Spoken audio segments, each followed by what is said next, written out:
Dans cet épisode de Subreddits troublants et controversés, nous allons parler du subreddit Confession, qui est exactement ce que son nom indique, un endroit où les gens viennent avouer leurs secrets. Certaines de ces confessions sont plutôt anodines, certaines même drôles, mais je ne pense pas que vous soyez ici pour rire, alors bien sûr j'ai sélectionné les publications les plus horribles. Alors, enquêtons ensemble. Si vous aimez les mystères d'Internet et les contenus troublants, abonnez-vous et activez les notifications pour ne rien manquer. Pour soutenir la chaîne, devenez membre Ko-fi ou membre de la chaîne pour accéder aux vidéos complètes et à d'autres avantages ou laissez un pourboire via le bouton merci sous la vidéo. Merci à toutes celles qui y penseront.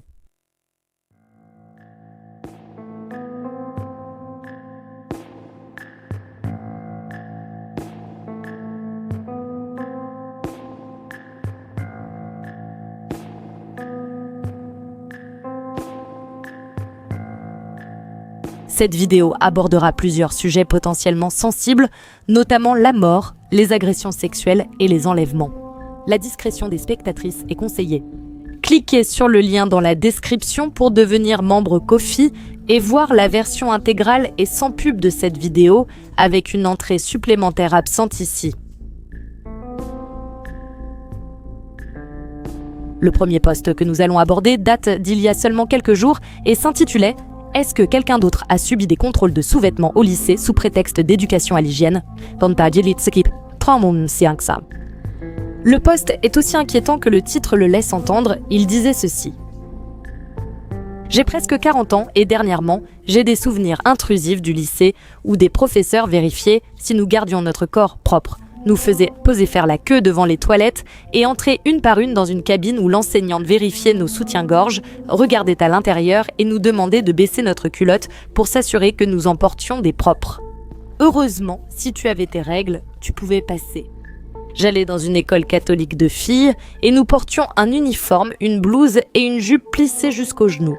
L'enseignante qui faisait la vérification était toujours du même sexe.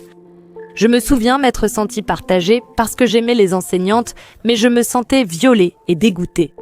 J'ai des souvenirs clairs de certains de mes camarades de classe qui appelaient ça une sorte de raw visuel, puisqu'il n'y avait pas de contact physique, et à l'époque, nous n'avions pas d'autres mots pour exprimer ce qui se passait.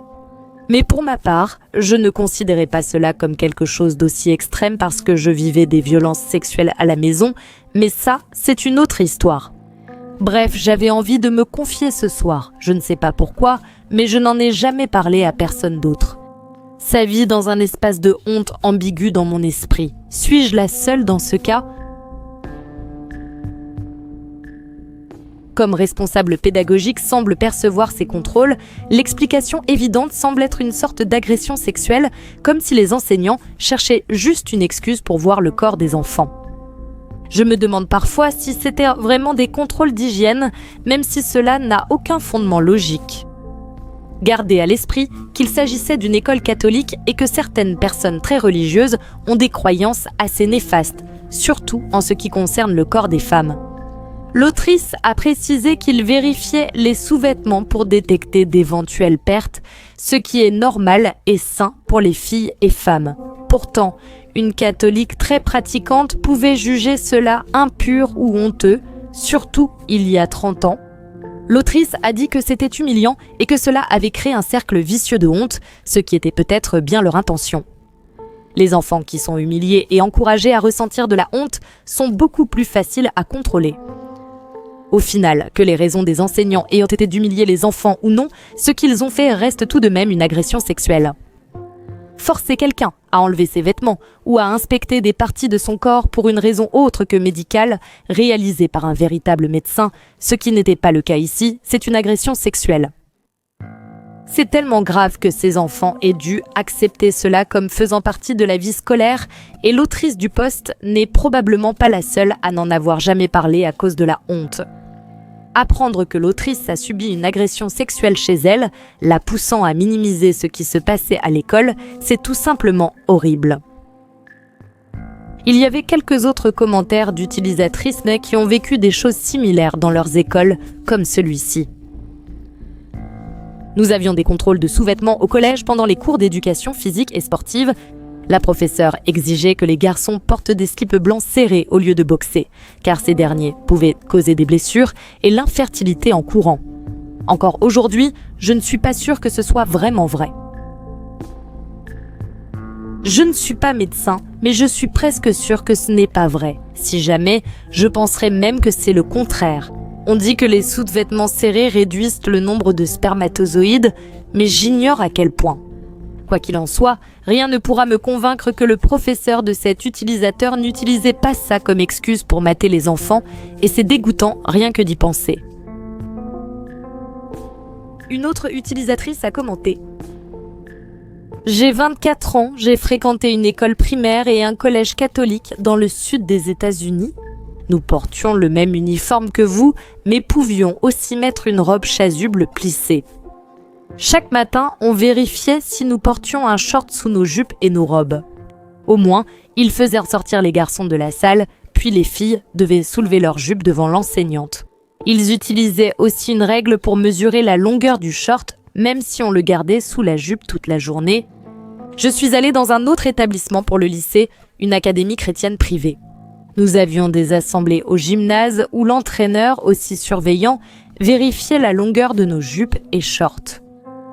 Ce n'était pas aussi extrême que ton expérience, mais tout aussi dégoûtant et humiliant. Je suis désolée que tu aies dû traverser ça. Ce commentaire ressemble à celui de l'auteur original, dans le sens où il semblait clairement y avoir une intention d'humilier les enfants, mais aussi sans raison logique. Ce serait une chose de mesurer leur jupe ou leur robe avec une règle, mais c'en est une autre de vérifier ou de mesurer si elles portent un short en dessous. Pourquoi cela aurait-il de l'importance si leur jupe les couvrait de toute façon ? Cela ressemble juste à une façon de les mettre mal à l'aise, voire à des intentions encore plus malveillantes.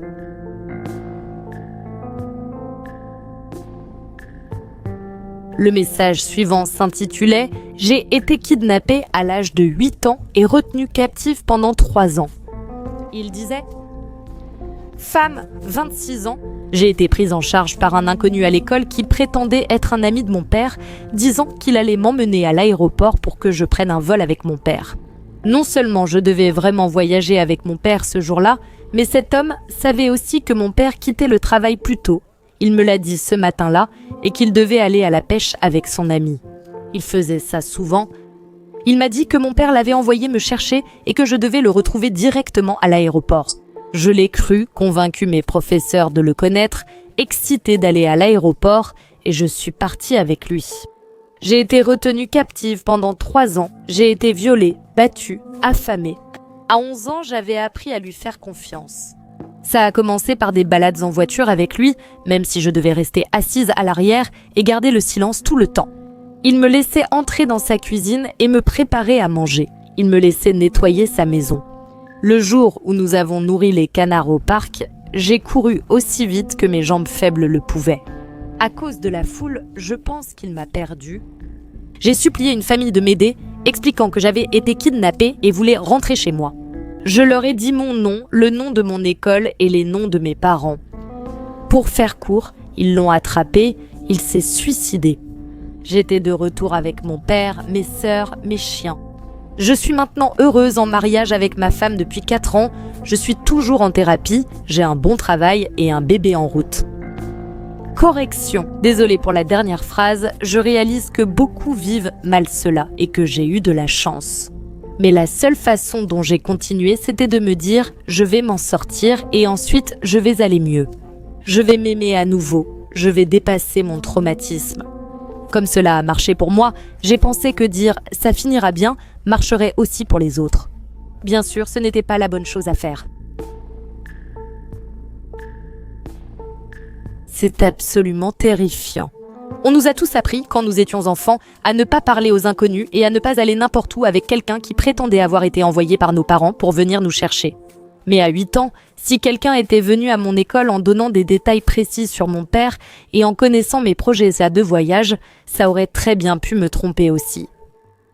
Le fait que le ravisseur connaissait ces détails suggère qu'il avait planifié cela depuis un certain temps et avait peut-être même suivi la famille, ce qui est encore plus effrayant. D'une certaine manière, cela pourrait être encore plus facile en 2024, alors que tant de personnes partagent pratiquement chaque détail de leur vie en ligne à la vue de tous. On peut pratiquement apprendre à connaître quelqu'un sans même le rencontrer, et ces détails pourraient suffire à convaincre un enfant que vous connaissez ses parents. J'ai aujourd'hui le même âge que l'autrice avait lorsqu'elle a écrit ce post il y a 4 ans, et quand j'étais à l'école, personne ne vérifiait qui venait me chercher.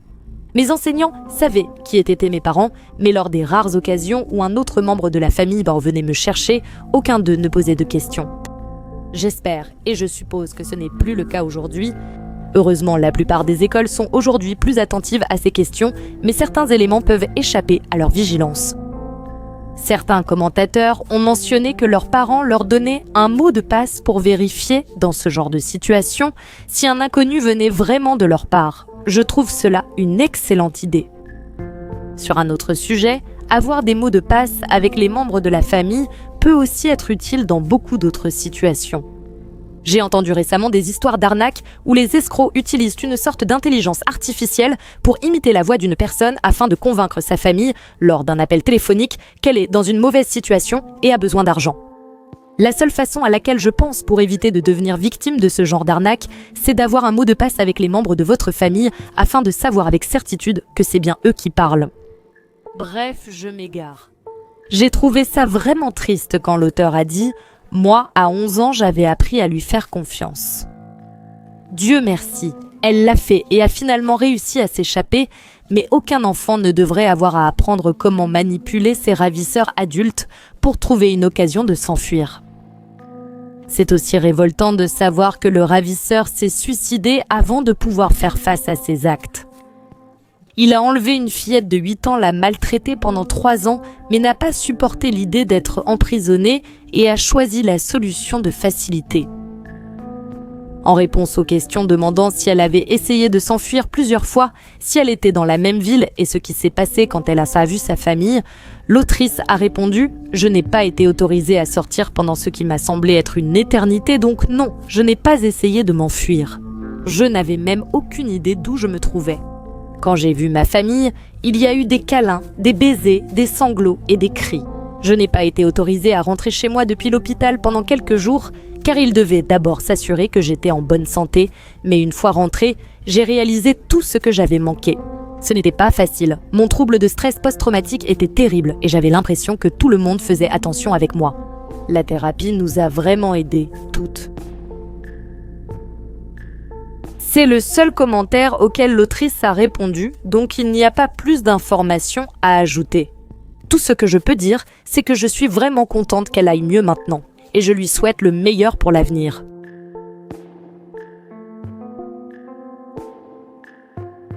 Un post datant d'il y a 4 ans était intitulé « Mon petit frère a essayé de tuer ma petite sœur 2 fois et j'attends avec impatience n'importe quelle excuse pour ne plus jamais avoir à lui parler. Je le déteste, il a 7 ans. » Il était écrit « Tout chez lui me répugne. J'ai 26 ans, donc il y a un petit écart d'âge entre nous. J'ai passé beaucoup de temps avec des enfants et je n'en ai jamais rencontré un qui se plaint, râle et crie à propos de tout et n'importe quoi autant que lui. Il a déjà essayé de tuer ma petite sœur qui a 3 ans à 2 reprises. Une fois, il a maintenu sa tête sous l'eau dans la petite piscine jusqu'à ce que quelqu'un le surprenne. La deuxième fois, il a plaqué un oreiller sur son visage jusqu'à ce que ma mère le surprenne en entendant du bruit dans le salon. Ma mère a essayé de dire qu'il n'a que 7 ans, qu'il ne sait pas ce qu'il fait, mais j'argumenterais que puisqu'il a pris et terminé des cours de natation, il sait ce que ça veut dire de se noyer. Il a des tendances manipulatrices qui prendraient trop de temps à expliquer. Mais il m'a dit des choses qui m'ont blessée d'une façon que je ne peux pas pardonner, qu'il les ait pensées ou non. Si on trouve des animaux morts sous son lit, ou s'il se fait attraper un jour avec un cadavre, je suis tout à fait prête à dire à toute ma famille « Je vous l'avais dit » et à les laisser être en colère contre moi parce que ce gamin est fou et je ne veux rien avoir à faire avec lui. Je ne peux pas en vouloir à hauteur du poste. Franchement, ce gamin semble avoir le potentiel d'être un futur psychopathe. Il y a beaucoup de choses qu'on peut pardonner aux enfants ou mettre sur le compte de leur ignorance, mais il a littéralement essayé de tuer sa petite sœur à 2 reprises. Ce n'est pas un accident ni une petite erreur stupide. Il n'a peut-être que 7 ans, mais c'est un énorme signal d'alarme. Ça doit être terrifiant pour auteur du post d'avoir l'impression d'être la seule personne à comprendre la gravité de la situation. Ils ont dit dans un commentaire qu'ils ont essayé de parler à leur mère pour qu'ils soient évalués et que ça n'a pas été efficace, donc on dirait que la mère ferme simplement les yeux et se convainc que c'est un comportement normal. Je comprends qu'on ne veuille pas croire son enfant capable de cela, mais après qu'il ait failli tuer son frère plus jeune 2 fois, on ne peut pas l'ignorer. Ce qui est encore plus bizarre, c'est que l'autrice a dit que la mère pense qu'il est trop intelligent pour son propre bien et que ces incidents ont été, je cite, une façon scientifique de chercher des résultats. Là, ça va bien au-delà de l'ignorance. C'est carrément de l'illusion.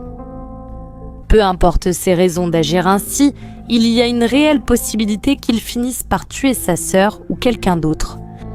Malheureusement, on dirait qu'il faudra que ça arrive pour que la mère accepte la réalité. Et même si auteur du post est prêt à dire à sa famille « Je vous l'avais bien dit », ça ne les consolera pas quand ce qui semble inévitable finira par arriver.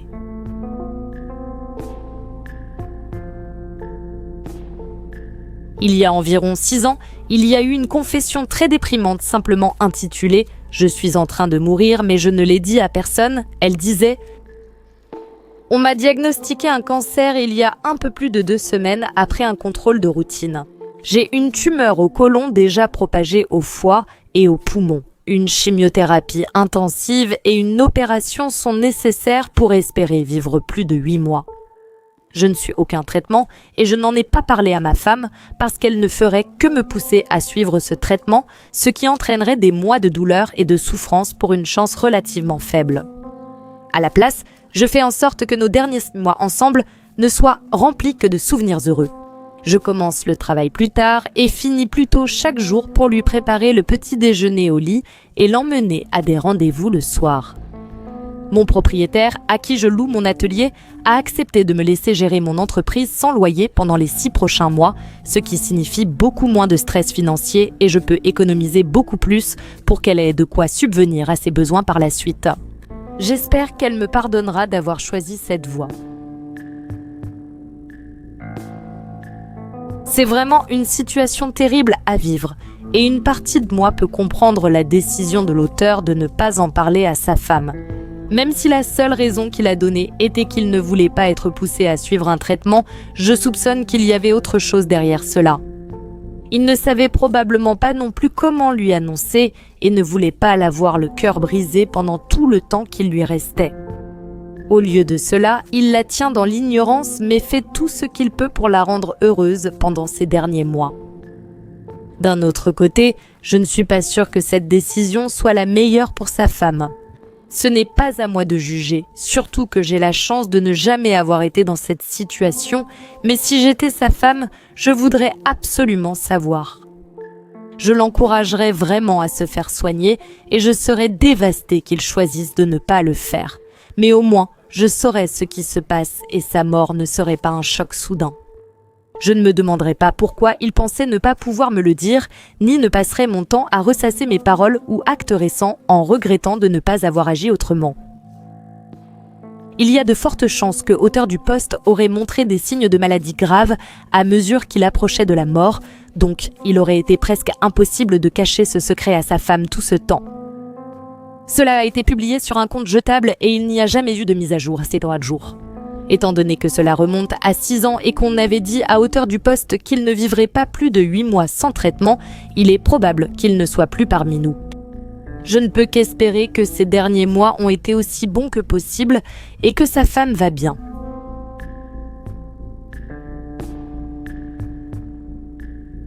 Le dernier post que nous allons aborder est triste, mais l'aveu en lui-même est en fait plutôt réconfortant. Partagé par un utilisateur judicieusement nommé Criminel Crabe, le post était intitulé « Je vole des crabes ermites dans les boutiques de souvenirs », il disait « Vous voyez ces crabes ermites qu'ils vendent comme animaux de compagnie aux touristes dans les boutiques de souvenirs sur la côte, ceux avec des coquilles sur lesquelles sont mal peints des personnages de dessins animés. Ceux offerts gratuitement à l'achat d'une petite boîte en plastique contenant une fine couche de gravier coloré, un peu de nourriture en flocons et une coupelle d'eau peu profonde avec une éponge de mer. Peut-être que tes parents t'ont laissé en avoir un pendant des vacances enfant, car c'est un animal de compagnie simple. Il a peut-être vécu quelques semaines, mois ou 1 ou 2 ans dans sa boîte avant que tu ne remarques une odeur et le trouves mort. Peut-être t'en es-tu remise car ce n'était qu'un petit crabe à la vie courte, non? Ces crabes ont une espérance de vie de plus de 30 ans. Ces crabes sont très sociaux et doivent être gardés en groupe. Ces crabes nécessitent un air humide à 80% minimum et une température proche de 26 degrés Celsius pour respirer. Ces crabes ont besoin de bassins séparés d'eau douce et d'eau salée, en utilisant du sel marin pour aquarium qui soit suffisamment profond pour qu'ils puissent s'y immerger complètement afin de réguler leur salinité interne. Ils nécessitent encore de vastes enclos avec un substrat profond pour creuser et muer. Ils ont besoin d'une alimentation variée et riche en nutriments comprenant des fruits et légumes frais. Le petit crabe acheté en souvenir là où l'on vend des t-shirts aérographiés et des colliers de dents de requin est mort lentement et misérablement. C'est un miracle qu'il ait survécu aussi longtemps, car tous les Bernard l'ermite vendus dans ces boutiques et chez les grands détaillants d'animaux sont prélevés dans la nature.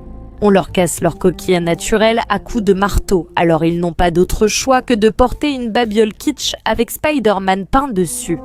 Près de la moitié ne survit pas à ce processus et personne ne semble s'en préoccuper. Moi, ça m'affecte.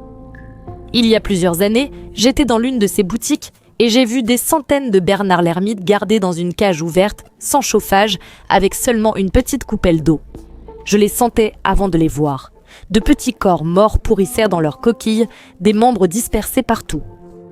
On incitait les enfants à les prendre, à jouer et à supplier leurs parents d'en acheter, car après tout, ce n'est pas plus compliqué qu'un caillou domestique, n'est-ce pas?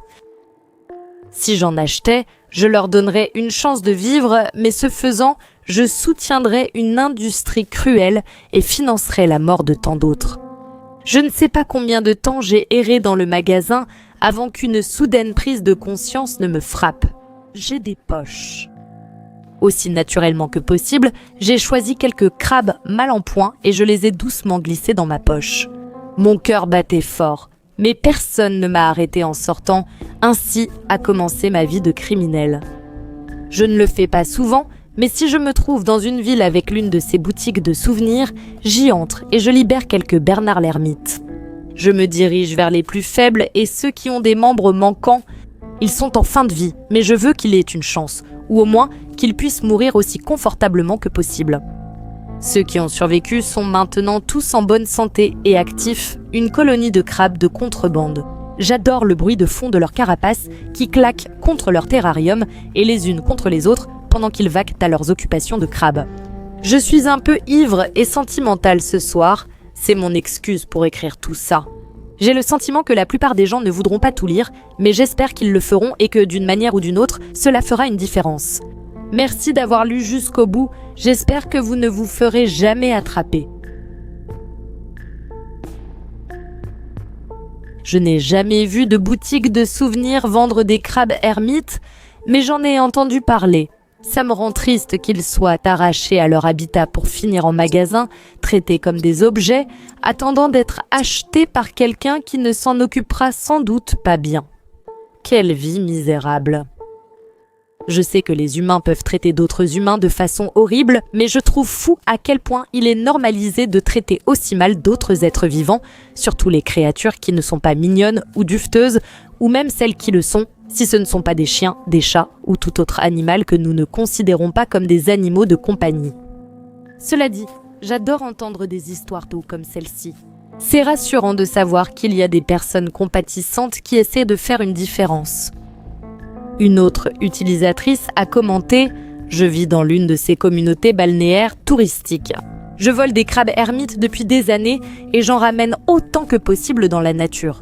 C'est agréable de rencontrer une autre voleuse de crabes. Merci pour ce que tu fais. » Ces personnes sont peut-être des criminels, mais c'est un crime éthique et j'espère qu'elles continueront à sauver les crabes.